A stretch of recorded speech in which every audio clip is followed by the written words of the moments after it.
Honorable, vous êtes homme de terrain, vos nombreuses actions en faveur de la commune de Kitambo parlent d'elles-mêmes.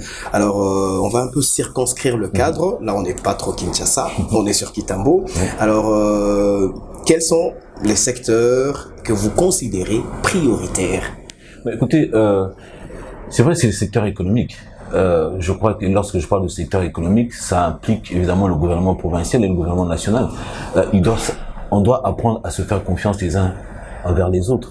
Il y a par exemple des taxes qui sont prélevées au niveau provincial, qui sont la compétence du gouvernement central ou du gouvernement provincial et qui sont partagées. Vous savez que ici en RDC, on a quand même plus de 117 taxes qui sont quand même prélevées. Comment voulez-vous qu'une personne puisse notamment bénéficier et faire développer son entreprise? Et lorsqu'on gère la chose publique, nous avons des devoirs et non des droits.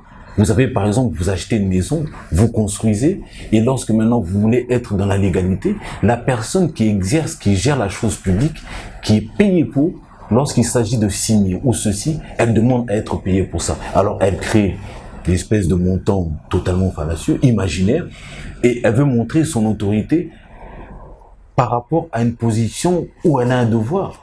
Elle considère ça comme un droit. Et je pense que déjà par rapport à ça, il faut déjà innover, il faut adapter, il faut accompagner à ce niveau-là.